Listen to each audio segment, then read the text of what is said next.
essa não é uma garantia menor. Ela nasce diretamente da separação dos poderes. A imunidade parlamentar é uma defesa do legislativo contra o executivo e o judiciário. E quem julga, e no caso dos parlamentares autoriza a investigação, é o poder judiciário. Ou seja, o que a Constituição protege é a liberdade do legislativo de exercer o parlamento, ou seja, parlar. E estabelece que nem os outros dois poderes somados podem silenciar um deputado, persegui-lo ou condená-lo pelo que ele diz.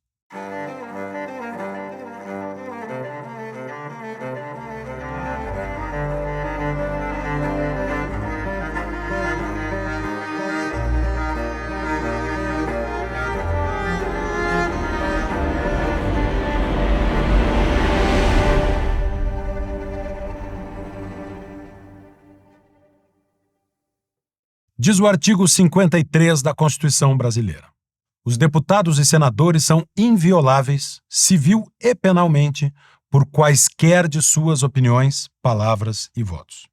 A Constituição ainda vale no Brasil? O indiciamento do deputado Marcel Van Hatten pela Polícia Federal sugere que não. A investigação, autorizada por Flávio Dino, mais novo ministro do Supremo Tribunal Federal, põe em xeque uma garantia que é assegurada não ao Marcel, mas aos deputados, à democracia, a você, cidadão. O deputado, na tribuna da Câmara, denunciou o que, segundo ele, configura crime de abuso de autoridade cometido por um delegado da Polícia Federal, mostrando inclusive a fotografia do delegado. Em vez de se investigar se houve, de fato, o abuso de autoridade denunciado, investigou-se o denunciador. Afinal, o deputado poderia ser indiciado? Que importância isso tem? Por que existe a imunidade parlamentar? A regra em uma sociedade democrática é a liberdade de expressão.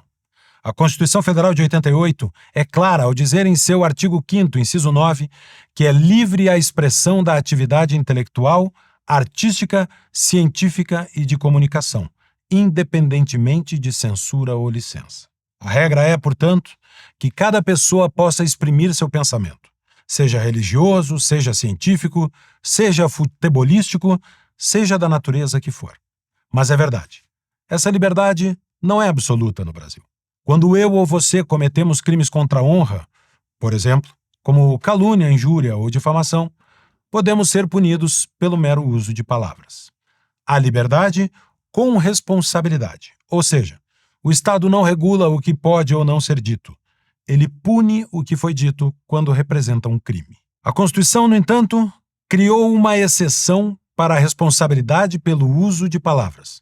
Excluiu a possibilidade de punir deputados e senadores por quaisquer palavras, opiniões ou votos. No país do absurdo, logo saltaram juristas dizendo que quaisquer não quer dizer quaisquer.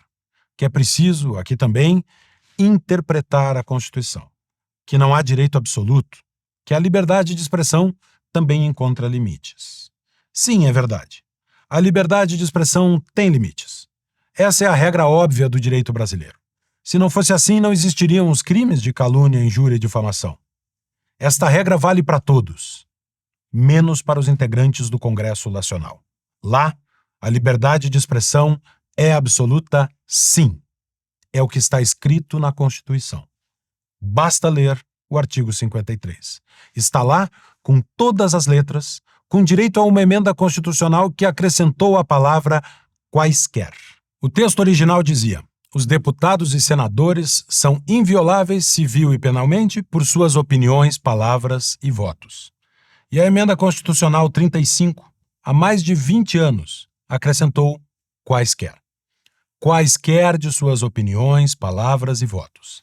A Constituição é tão clara que no passado as ditaduras de Vargas e de 64 alteraram o texto constitucional para permitir a responsabilização de parlamentares por crimes contra a honra ou contra a segurança nacional.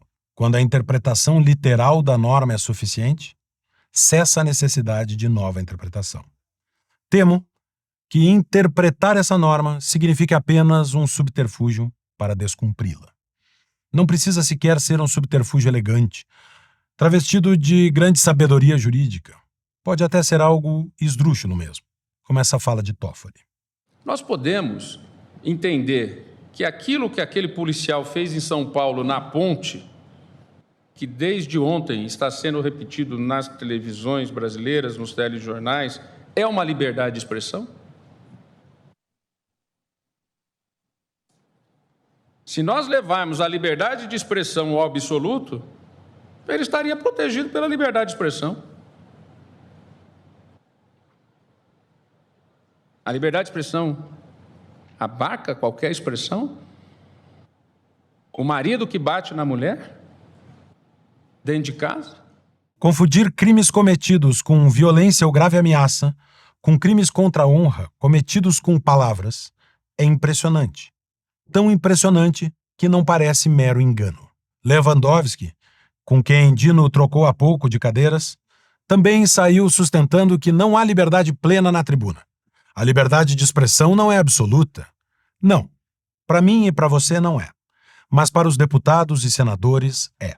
Aliás, era o que ele mesmo dizia até pouco tempo atrás, quando rejeitou a queixa-crime de Luciano Hang contra Paulo Pimenta, dizendo justamente que a conduta era protegida pela imunidade parlamentar. Isso porque o parlamento é o espaço sagrado da democracia. É a caixa de ressonância da sociedade. É, por assim dizer, a válvula de escape da sociedade, onde os eleitos pelo povo têm a plena liberdade, sem serem importunados pelos outros poderes, para dizer o que quiserem. Porque essa proteção da imunidade parlamentar existe a favor dos deputados e senadores e, através deles, existe a favor do povo que os elege. Mas ela existe contra quem? Contra o quê? Não foi a Constituição brasileira que inventou isso. Não é um dentre os tantos privilégios da casta política. Essa não é uma garantia menor. Ela nasce diretamente da separação dos poderes. A imunidade parlamentar é uma defesa do legislativo contra o executivo e o judiciário. E quem julga, e no caso dos parlamentares autoriza a investigação, é o poder judiciário. Ou seja, o que a Constituição protege é a liberdade do legislativo de exercer o parlamento, ou seja, parlar.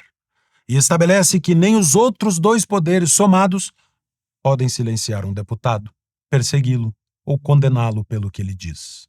Em 1688, a Revolução Gloriosa na Inglaterra depôs o tirano rei James II e entregou a coroa a William e Mary. Ao fazê-lo, os ingleses obrigaram os novos monarcas a jurar obedecer os limites constitucionais do exercício do poder, assinando o Bill of Rights, uma espécie de declaração de direitos.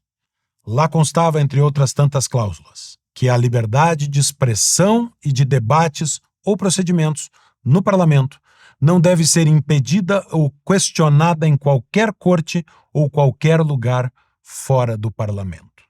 Há 335 anos, o Bill of Rights estabeleceu o que o STF e a Polícia Federal parecem se recusar a cumprir: que ninguém fora do poder legislativo pode limitar ou questionar a liberdade de expressão dos parlamentares.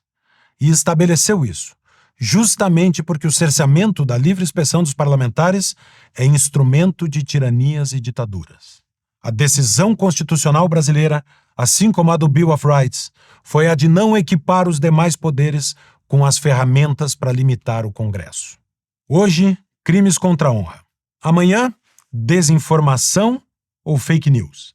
E em breve, tudo o que for dito nas tribunas do Congresso pode restar sujeito à punição.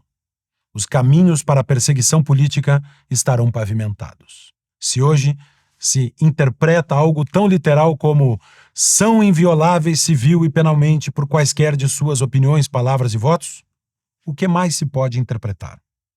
Pode-se interpretar a norma que diz que crimes de menor potencial ofensivo podem ter a sua pena convertida? Ou seja, pode-se interpretar que, neste caso, o deputado vai preso ainda que ninguém vá preso por crimes assim? Pode-se interpretar a lei que diz que crimes contra a honra não geram inelegibilidade? Se sim, basta essa condenação para indiretamente caçar um deputado aos seus direitos políticos. Quem interpreta o limite da interpretação? Mas não se trata de mera interpretação. O que esse precedente, se de fato for consolidado, estabelece é que o STF tomou para si um poder que a Constituição lhe negou. o de julgar parlamentares pelo que falam. A fala de Lewandowski, talvez convencido de que oferecia uma garantia ao deputado Marcel Van Hatten, na verdade é uma profunda inconstitucionalidade. O senhor certamente será julgado de acordo com os cânones do Estado de Direito, ou seja, exercendo seu contraditório, a ampla defesa, com todos os recursos, porque o Supremo Tribunal Federal, pelo menos nos 17 anos que eu lá militei, enseja ao supostamente, enfim, acusado todas essas prerrogativas que estão listadas na Constituição. Não, Marcel não deveria ser julgado. Não deveria ser sequer investigado. A Constituição da República o garante imunidade. Mas a República está se desconstituindo. O Estado de Direito está se desfazendo. Esse caso não é sobre se Marcel deve ou não responder pelo que falou na tribuna. Essas são hoje duas partes de uma mesma questão. Vamos ou não cumprir a Constituição? Da primeira parte, depende a liberdade e o futuro de Marcel Van Hatten. Da segunda parte, depende a liberdade e o futuro do Brasil.